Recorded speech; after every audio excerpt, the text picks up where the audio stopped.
you need to have the muscle memory and trainings for any user, regardless who they are, not necessarily in the security team. Do they know where to go? Saying, I see something suspicious, something is wrong, what do I do?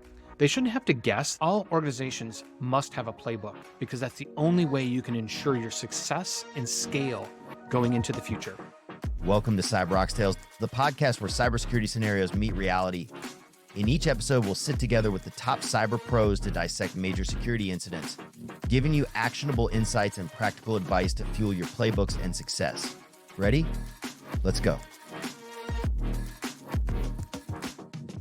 Hi, I'm Neatsun Ziv. I'm your host for today. And with me today, we've got David Cross. David, why don't you introduce yourself? Thanks, Neatsun. It's great to be joining you here. I'm the CISO for the Oracle SaaS Cloud. I'm also a venture partner with Rain Capital VC, which you may know from your history. Yes. Okay. So tell us a bit more. What have you done before Oracle? Sure. Certainly, I've been around for a few years, right? Certainly, one thing I always like to call out is maybe people can see as well is that, hey, I'm a veteran, right? So U.S. Navy, active duty, right? In the First Gulf War and also Bosnia-Herzegovina, involved in aviation, but also did some time with the Army Reserves.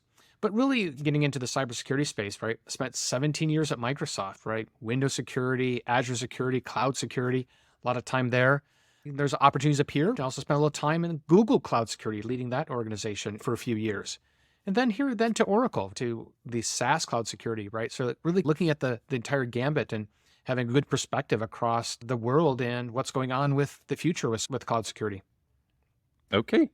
So for today, I wanted to share with you an event we had a few weeks back.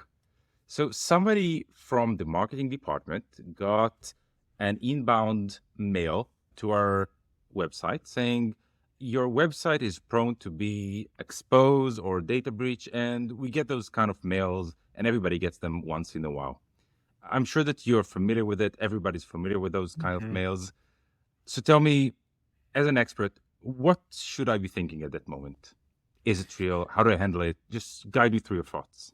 Sure. I could say that my experience and many others, but I think the first thing is for any company, any user, any role is that they should have had training, right? So everyone should always know. It's almost going back to how I use my military, analogies is you need to have the muscle memory and training. So first and foremost for any user, regardless who they are, not necessarily in the security team is, okay, do they know where to go? Saying, I see something suspicious, something is wrong. What do I do?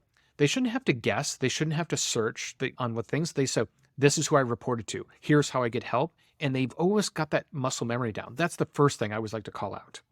But after that is the more complicated piece, which also I think we'd like to talk about a little bit today. Okay, so what I'm hearing for you, number one is training. So let's double click on it for a second. Yeah. What are you training them on? You're training them on being descriptive. You're talking with them about something very specific and being prescriptive on that. So how do you address this? Absolutely. Let's talk about things in life, right? Neatsun, if you go into a building and all of a sudden you see some smoke coming out of a room, what are you going to do? Immediately, because you've had the training as a kid, right? You pull the fire alarm, right? And so that you can bring in the experts, you know exactly what to do.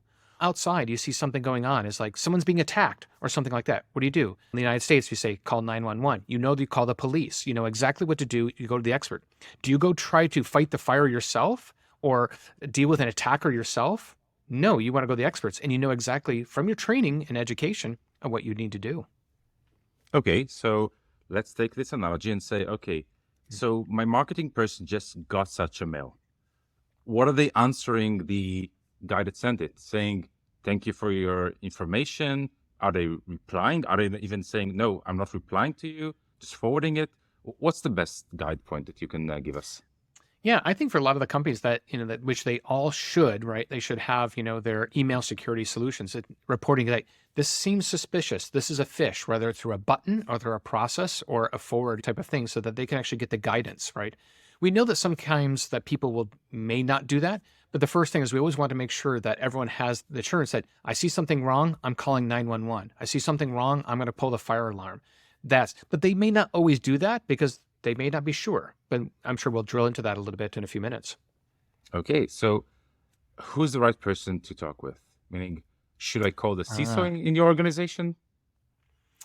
Great question. So that's the one thing that I think that you don't want the users to know, right? Or have to know, because CISOs change, organizations change, people change, those type of things. But the idea is that you always have, I think as a best practice, is you have whether it's a central tool, a central website, a central distribution list, and say in Office 365 is like report security at company.com, is that the individual does not have to know who it is, because it could be in the middle of the night. It could be on a weekend. It could be on a holiday.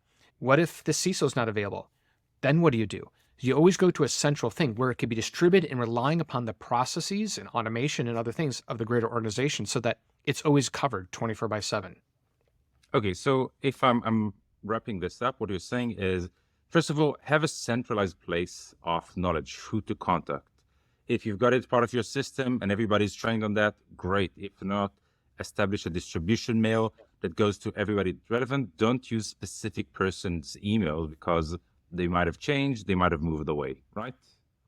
Absolutely correct. That's one of the things, is having that central thing so that people don't have to understand all the details. They just know 911 is where I get help. Okay, so now we know who should we contact. As a person that works, let's say in marketing, he gets this email. What is he supposed to do? Say, reply to the sender saying, thank you for information, just forward this to the distribution mail or whoever is the right contact? What's the right playbook and why? It's all about a company and a security organization having a playbook, right? So that they actually, based on their history, based on their tooling, based on their processes, based on their expertise, they have a playbook to follow. Going back to the military analogies, when we're going to perform and upload a missile to an airplane, right? We follow the playbook, the checklist step by step to ensure safety, the right tasks are performed, those type of things. So that's the idea behind it, is that when it comes to a security team, they actually say, do you have the types of tools that saying, hey, it's going to be sandboxed, it's going to be detonated, it's going to be examined, it's going to have a reputation score, or does it need manual analysis? And this is all part of the playbook, which some of it may be automated and some of it may be manual, that a given triage engineer or tier one SOC person may actually own. Okay, but then you'd say, as the marketing, just forward it to that guy. Do not answer that mail. Yes, exactly. In a general sense, is you never want, if you're not the expert, it's coming back to the analogy of the fire. It's like, there's a fire, right? Should you go see if you can fight it or not? No, you want to have the fire people who are the experts on it. So it's really not to reply, not to act, just notify and get the notification to the experts so that they can actually perform the analysis, because that's where their expertise is. Okay, so as a marketing person, I should definitely not answer those kinds of mails. That's correct. Because the playbook ultimately is there's some cases the analysis may come from the security team, that when they perform the analysis or determination if it's phishing or not, they can say, no, it's normal, it's okay, but you want to get that confirmation from them. It's okay to return to the building, there's no fire. Okay, and when you establish such a process, how is the end user notified? Or are you saying, look, once you called and gave the notice that there is something or forwarded, your job is done? Am I expected as a marketing person to make sure that the loop is closed, or saying, guys, you send it, thank you very much, we'll take it from here, no help needed, we'll call you if we need more information? Neatsun, I think this is actually a great point. Ultimately, you want users to say that, hey, whether it's I forward, I click a button or tool, things like that, so that the mail goes. You want acknowledgement, knowing that, okay, it's like calling the fire alarm or the police. You're saying, okay, they got my call, they're on the way. You want that confirmation. You don't want it to be a silent, I don't know if anyone got this. I don't know if anyone's looking at this, right? You need that confirmation, right? At the same time, when it's done, you also want that confirmation saying, oh, there's no fire, it's all fine. Go ahead, look at this mail. Or, no, there was a fire, we took care of it, don't respond to this. Congratulations, or thank you for, you identified there was a fire and we took care of it. But you want to make sure you're closing that loop. Because I think that helps with training. I think that helps with users to know that I did the right thing. And then they actually become an advocate, right? An evangelist of how the process works. Okay. So if I'm hearing you, number one, train your guys, making sure that they understand those are the cases. If they're suspicious, forward the mails to such and such. Then you're saying, okay, you need to have a centralized place saying who is the contact that you send it. And then as the operational people from security gets it, acknowledge you received it. You're the new owner. Now let's move to the SOC guys, meaning the guys that actually get the response. Okay, so they're getting a mail, a forwarded mail. Do they need any additional context, or is it saying, look, I've got this mail forwarded, thank you, we'll do the rest? Do I need to add anything as a marketing person? So sometimes there always could be, but I say ultimately let's go back first as like, where's the playbook, right? Is they have a playbook based on history, based on the the tooling of those things that the initial engineer, the initial SOC, depending on the analyst, based on your organization, right? Is that, okay, what are you going to do with this email? Are you going to sandbox it, right? Is it going to go to a detonation chamber? Is it going to do some analysis? Following those procedures. Also, sometimes in this playbook, you may need to collect other information sometimes. You can say, where did this email come from? Have you ever seen from this user? You may actually want to collect some information to help determine, is that maybe if you sandboxed it, you detonated it, and nothing's showing up as fishy, if you will, no pun intended.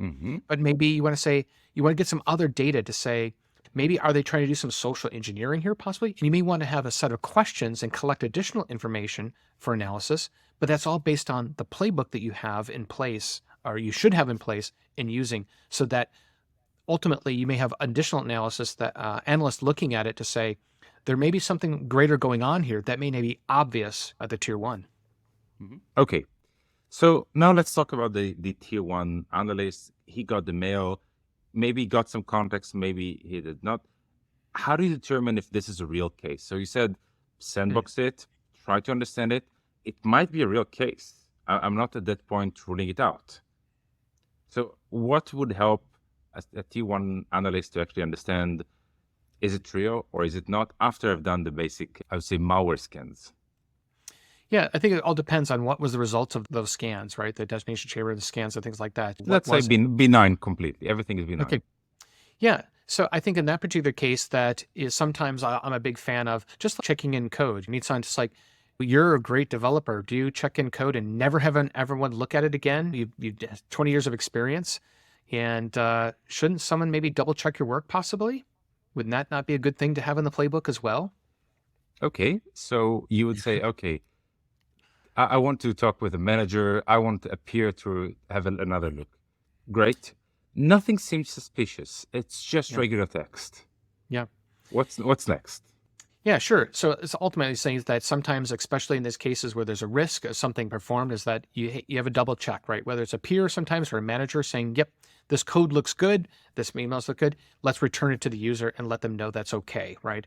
But part of that playbook is then, you're following the process of the double check, but then ultimately, is a tier one analyst an approver of that or not, right? Every company may be different, right? I think that's a big part of the playbook and process here is that you've got clear owners who the responsibilities, right? At every layer. What's the analyst responsible for? What's the manager responsible for? Or who's the approver, right?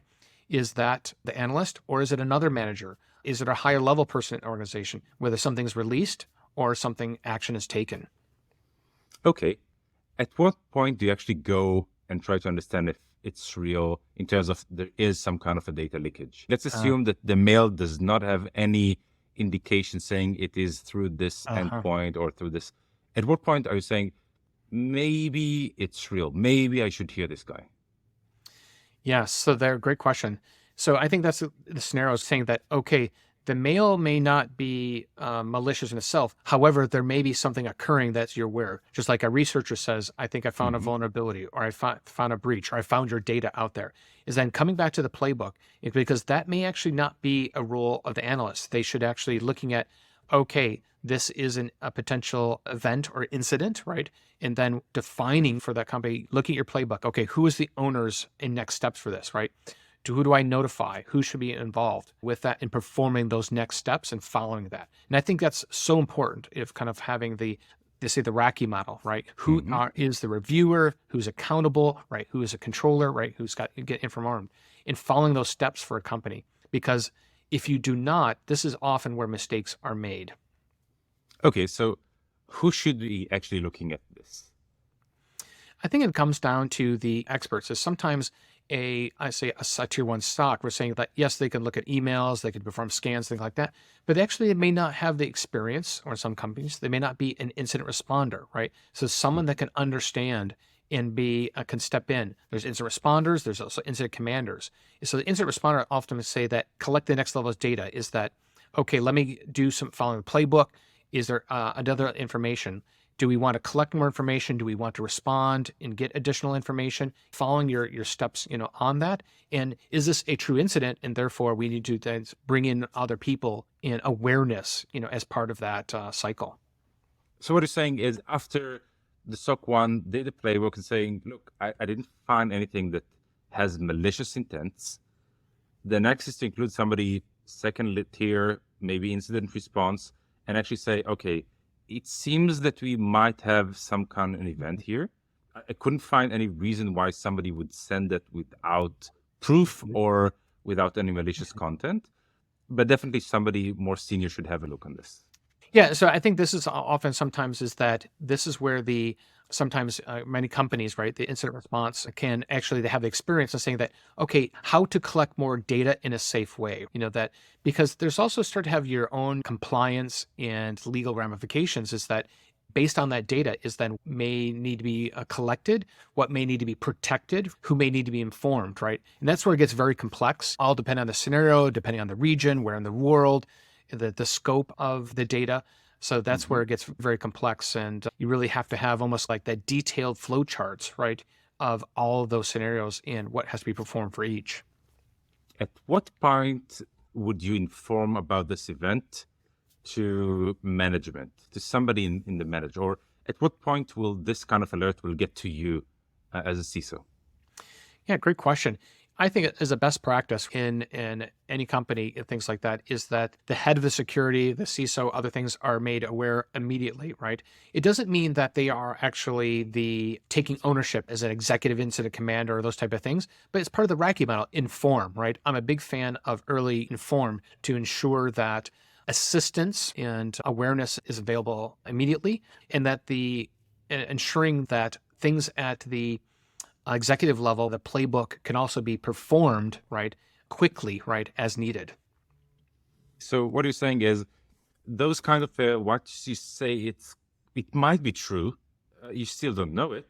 You want to be informed, meaning shoot a mail, put it in CC. It's not that I'm going to respond to that. It's not that I'm going to see it today, maybe later on today, but have me in the loop. I want to see the trail of evidence from that moment on. Absolutely. I think it's very, very important because you think of it going back to the element is 24/7, right? Where the world's pretty much global, the economy is global, cloud providers are global now, is that what may be true right now or available right now may change in 2 hours, 4 hours, or 8 hours from now. And so that the element is that if I know that, I think as a leader is that that something's happening early in the morning is that you need to observe it and watch for it. So that in the evening, it's like, I'm going to go offline, leave my phone at home. I'm going to go watch a movie. You may not do that, right? If you know there's something could be unfolding and need attention later. Okay. So you're saying inform everybody just so you might be able to say this requires some kind of an increased attention level right now. I wouldn't say inform everybody. So I'd be correct that or maybe restate that, clarify that a little bit. It's more of informing the right levels based on your playbook and ownership. So you say inform everybody, that actually sometimes could be irresponsible. What do I mean by that? Is it when it's an early indication, right? You don't want everybody to know because then it could be misunderstood, right? Versus of who should know, right, in the early indications. And that may expand over time based on its validity, based on the checks and those type of things. Okay, so what is the scenario that you're saying, okay, I was informed about an issue, incident response are working on that. Now I'm getting to the point that I'm involved as a CISO because it's becoming a real event. At what point will you create visibility towards your management? Absolutely. I think this is where I think for most companies, the best practice is really about when you get to the level of confidence, right, that it's likely, right, or the probability is high, right, that it is an incident or those type of things, and that they need to be aware. Because then the playbook, it should be part of the playbook, is when you have validation, right, you have confidence, on the validity, of a claim, right, and that, so part of that playbook is that does legal need to know? Does marketing need to know? Does PR need to know? Does executive management need to know? And that should be defined in your playbook, right? Not guessing. Do we need to let the CEO know about this? Do we need to let marketing know about this? You should never guess. It should be very clear. And you've outlined this as part of your playbook on that process. And that may be the role of the CISO in some of these cases. Okay, so let's talk about what's the threshold. So it's saying it passes a certain threshold before we can actually talk with management. What would be such a threshold? I think that's one of the challenges, I think, in the industry in general, right? Is then how do you quantify that, the probability, right? Because I could be bad and say it's like what's the Gartner probability? 70%. When you hit the 70% confidence, then there should be informed. That's really, sometimes it's a gut feeling, but the biggest element is when you have indicators, more than one indicator is maybe the litmus test I'd like to use. You have more than one indicator that there's validity in the claim, right? If it's just one indicator, that's usually not adequate. But when you get a second from internal investigation, from additional collection of data, those type of things, and you have two indicators, it's military training of threat intelligence or others, right? When you hear just one noise on the channel, don't know if it's true, but you get a second source on that, it said, then you know that you have some validity and you need to take it seriously. Okay, so you got two signals. Now you need to go towards the management. And this is the part where it gets tricky. You need to communicate, but you're still not 100%. You're preparing them saying, look, we've got two, I would say, weak signals. Their indication, it might be something, it might not be at this point. I want to give you a heads up. How do you communicate this in a way that makes sense and people can actually learn from this and say, you know what, this is the way I'm going to do it next time? Sure. I think part of the playbook and I think a best practices is one, you should always have templates. Whenever you use templates, it gets easier and easier for people to know what to do. And you get a good rhythm so that executives know that, okay, something is suspicious or something has been indicated, right? Saying that it's a part of building your template. It's like, this is what we know. This is what's been validated. This is what's missing, right? This is our next steps, right? And so you have a nice template so people always know what to expect and answer questions on that.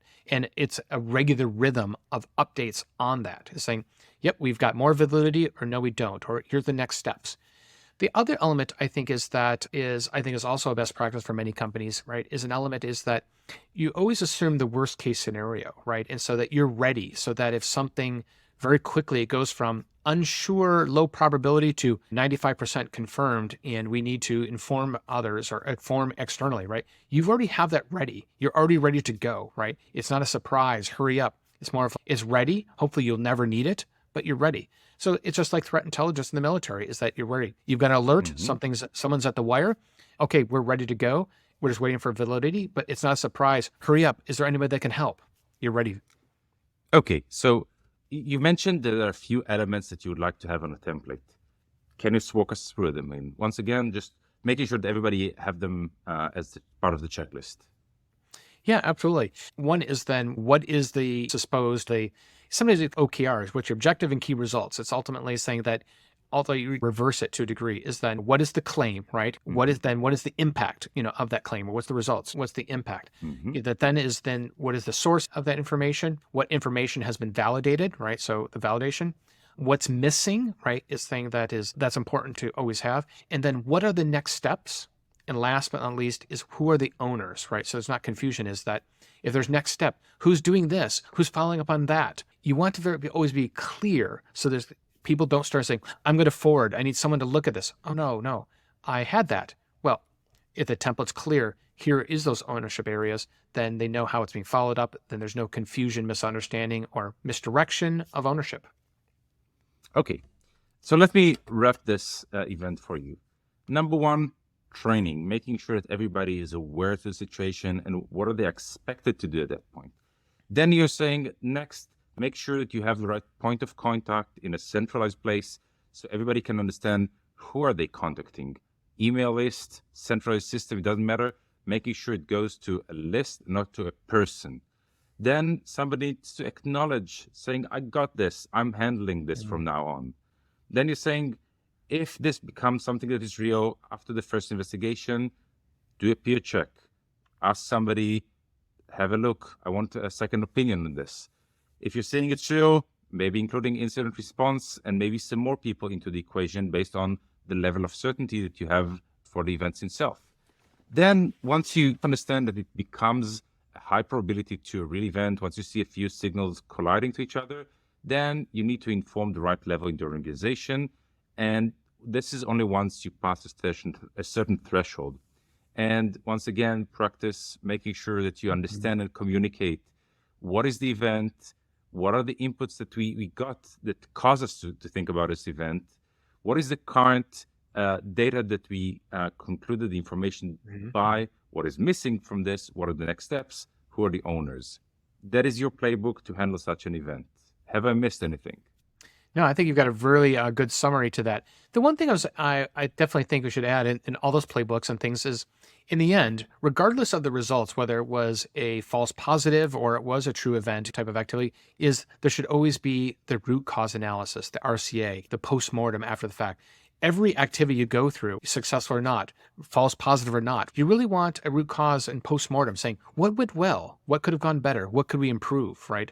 And that has many elements in it. And I think it's very important for every case that's performed by a company, they perform that. So I think that doing a debrief is something very tricky because you need to create the atmosphere in the room that people are right now discussing the facts and not blaming each other. How do you cause that to happen? Absolutely. So certainly I'll go back to my aviation history. Is in that element, there is no blame. All you want to know is the facts, right? And so that the results of those things is that you're never blaming. It's more about learning, and you create both a culture and a process that it's a safe place, right? In how you're collecting that. And it's never about the coming back to ownership, right? The only ownership is that here's things we want to improve, and then who's going to perform that work in the future. But there's never blame. There's never accountability from that element from a root cause perspective and a postmortem. It's very important and mission critical, if you ask me. So I've been in some of those events, and especially as you're close to the event, it's very hard to disassociate yourself and say, you know what, I understand that right now we're in a learning phase versus, oh, am I guilty? What are going to be the ramifications of what just happened? How do you create this atmosphere, this culture saying, let's separate? Everything that goes in this room right now is really not about blame. Oh, great question. That really brings up one of the best practices. It's in some ways unrelated, but I'll say just like when you do threat modeling sometimes, a given area, it's like when you're doing a postmortem or RCA, it's like you have a very experienced, neutral, independent facilitator, right? Is someone that say they have no stake in that incident or that event or those activities, but they can be there, the one that really controlling the structure, really controlling the flow, of things, ensuring everything is safe. And they never have to take a side. They don't have to take an opinion on it because they're there to facilitate to get the data, and not one of the actual owners themselves is biased one way or another. So who would you take to be this mediator? So often I can say that I found over the years, right, in many companies, right, is really a lot of the companies have their operations incident commanders, right, not necessarily the security ones. They're phenomenal, right? They really are really trained and structured on these type of things because they deal with it so often. And they're often quite neutral, I think, compared to security parties sometimes. Okay, and let's say that I do not have such a person in my company. Who should I go to? Is it a third-party company, or is it just, I don't know, asking a law firm to do this for you? How do you make it happen? Oh, great question. I'll say two things. So certainly some companies that can afford it, using third parties and things like that. It's just like using third parties for tabletop exercises or red team exercises, those type of things, or building playbooks. Those are great. And I think they can, because they're naturally neutral and there to help. That's one great choice. But also, let's say a company says they can't afford it. Sometimes I could say, go find a good technical writer in your company, right? Because they're very great at collecting information, distilling it, and coming up to some summaries of things. And they may not have any of the biases or stake in these things, and they could sometimes be a really great role for them to play in some of these. I must say, I did not expect that. Then this is really out of the regular answers that I expected. Don't you expect something is that, for me, you're got to get a little additional value that you've never heard before? Yeah, I expect the unexpected. Okay, so David, I want to thank you for all of your insights today. We're going to take all of your knowledge, and with your help, we're going to write down so people will have a playbook saying, if you encounter this situation, here are the things maybe even later on in future episodes, maybe even getting some templates out there so people will have easy start to build those processes. David, thank you very much for your time, and hopefully everybody can learn something today. Thanks for the opportunity to connect again, and certainly helping to grow and build the community that we all kind of care about around the world. That's a wrap on another episode of CyberOxTales. If you enjoyed today's episode, don't forget to subscribe, leave a review, and share it with your peers. Visit us at ox.security/podcast to access all episodes and exclusive content, or wherever you listen to your favorite podcasts.